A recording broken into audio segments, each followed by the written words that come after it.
Hello दोस्तों, तो अभी हम समझेंगे क्लास नाइन्थ का भूगोल क्लास नाइन्थ के हिस्ट्री का यह फर्स्ट चैप्टर है। किसका है? हिस्ट्री का फर्स्ट चैप्टर है। ठीक है। फर्स्ट क्वेश्चन क्या है? ये अति लघु है। यहाँ से सिर्फ इसमें आंसर दिया हुआ, हम क्वेश्चन पढ़ रहे हैं, आप इसको मिला सकते हैं। फर्स्ट क्वेश्चन है, भारत आने में किस भारतीय व्यापार ने वास्को डी गामा की मदद किया था? भारत आने में किस भारतीय व्यापारी ने वास्को डी गामा की मदद किया था? तो अब्दुल मजीद ने किया था। ठीक है। इसके बाद दूसरा क्वेश्चन है, न्यू फाउंडलैंड का पता किसने लगाया था? तो सर जॉन और सेबास्टिन कैबोट ने, है ना, किसका पता लगाया था? न्यू फाउंडलैंड का। इसके बाद थर्ड क्वेश्चन है कि यूरोप द्वारा निर्मित तेज चलने वाली जहाज को क्या कहते हैं? कैरावल। क्या वो कहते हैं? कैरावल कहते हैं। इसके बाद फोर्थ नंबर क्वेश्चन है, दक्षिण अफ्रीका का दक्षिणतम बिंदु कौन सा स्थल है? तो उत्तम आशा अंतरीप, इसी को केप ऑफ गुड होप भी कहते हैं। 5 नंबर क्वेश्चन है कि 11वीं-12वीं शताब्दी में ईसाई एवं मुसलमानों के बीच धर्म युद्ध क्यों हुआ था? तो जेरूसलम के अधिकार के मुद्दे पर हुआ था, यानी जेरूसलम के लिए हुआ था, इतना याद रखना है।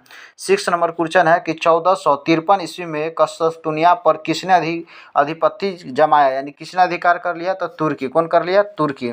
इसके बाद 7 नंबर क्वेश्चन है, पुर्तगाल एवं स्पेन किस महासागर के पास अवस्थित है? तो याद रखना, भूमध्य सागर के पास क्या है? अवस्थित है। कौन सा सागर के पास अवस्थित है? भूमध्य सागर।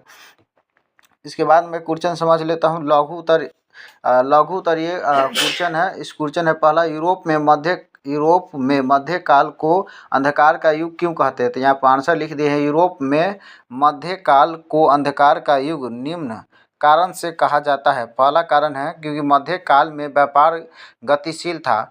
मध्यकाल में यूरोप में, कहाँ पर? यूरोप में।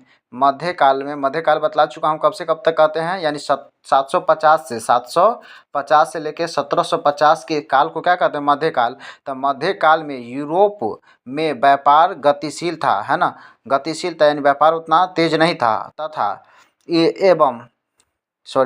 निम्न था, एवं इनका धर्म का स्वरूप भी उदार एवं मानवीय नहीं था। जो यूरोप का धर्म था, वो भी धर्म जो है ना इसका, ये उदार नहीं था, कठोर एवं, है ना, ये मानवीय भी नहीं था, है ना, ये याद रखना। इसके बाद सेकेंड नंबर क्वेश्चन है कि भौगोलिक खोज ने, क्या है? भौगोलिक खोज ने किस प्रकार जो है भौगोलिक खोज में वैश्विक उपकरण, इसका क्या योगदान था? तो दूसरा का उनका योगदान भौगोलिक का, यहाँ से हो जाएगा, सॉरी दोस्तों, उनका भौगोलिक ज्ञान सीमित था, है ना, दूसरा का आंसर है, तथा अंधविश्वास से भरा हुआ था। यहाँ पर इसका इसी का क्वेश्चन है, फर्स्ट का ही आंसर है। पहला तो हम बोल दिए हैं, क्या बोलते हैं कि यूरोप में मध्यकाल का अंधकार का युग क्यों कहते हैं? तो इसका ये 3 कारण है, फर्स्ट, सेकेंड, थर्ड। ठीक है, इसको थोड़ा सा रिकॉल कर लेना है।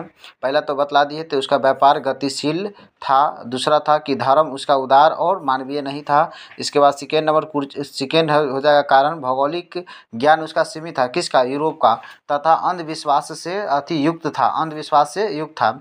तीसरा कारण है, जेरूसलम और कस्तूनिया जैसे महत्वपूर्ण व्यापारी शहर उनके हाथ से निकला जा रहा था। जेरूसलम और कस्तूनिया, है ना, यूरोप के हाथ से निकला जा रहा था, ये कारण हो जाएगा। दूसरा कारण है, भौगोलिक खोज में वैज्ञानिक उपकरणों का योगदान निम्न था, है ना, भौगोलिक खोज ने जो वैज्ञानिक उपकरण क्या क्या तो योगदान किया, तो फर्स्ट यहाँ हो जाएगा, कंपास से बीच समुद्र में दिशा का पता लगाया जा सकता है। दूसरा, दूरबीन से बहुत दूर की वस्तु तक क्या कर सकते हैं? देखा जा सकता है। तीसरा है, स्ट्रालोब से वे बीच समुद्र में अक्षांश का पता लगा सकते थे। कैरावल जहाज हल्के एवं तेज चलने वाले जहाज थे, जिनसे वे समुद्र में दूर दूर तक सफ़र कर सकते थे, ये हो जाएगा। इसके बाद 3 नंबर क्वेश्चन है, भौगोलिक खोज ने व्यापारी वाणिज्य पर किस प्रकार प्रभाव डाला था? भौगोलिक खोज ने व्यापार वाणिज्य पर किस प्रकार प्रभाव डाला था? तो इसका आंसर है, नए देशों की खोज एवं नए व्यापारिक संपर्क ने यूरोपीय व्यापार वाणिज्य में क्रांति परिवर्तन लाए। उपनिवेश के आर्थिक शोषण से यूरोपीय देश समृद्ध होने लगे, और इस प्रगति ने यूरोप व्यापार को चरमोत्कर्ष पर पहुंचा दिया। फलस्वरूप मुद्रा का विकास हुआ, हुंडी, ऋण पत्र, साख, इस सब का विकास हुआ, यानी मुद्रा का विकास हुआ। मेन यहाँ पे अपना भौगोलिक खोज ने इससे क्या हुआ? मुद्रा का विकास हुआ, हुंडी और ऋण पत्र और साख का क्या हुआ? विकास हुआ। 4 नंबर क्वेश्चन है, भौगोलिक खोज 4 नंबर क्वेश्चन पहले पढ़ देते हैं। दक्षिण क्या बोल सकते हैं, ये तो अति लघु हो जाएगा। 4 नंबर भौगोलिक खोज से चर्च द्वारा यानी इसमें भ्रांतियों का अंत है, क्वेश्चन है, देख लेना है। तो इसका आंसर हो जाएगा भौगोलिक खोज ने चर्च द्वारा जो प्रसारित अवधारणाओं पर उंगली उठने लगा और इस कारण यूरोप में धर्म सुधार आंदोलन भी हुआ। 5 नंबर यहाँ पे याद रखना है। 5 नंबर में भौगोलिक खोजों के कारण ही पहली बार विश्व के सभी देश एक दूसरे से संपर्क में आए तथा एक नया बृहत्तर विश्व का मानचित्र सामने आया। तो ये याद रख लेना है।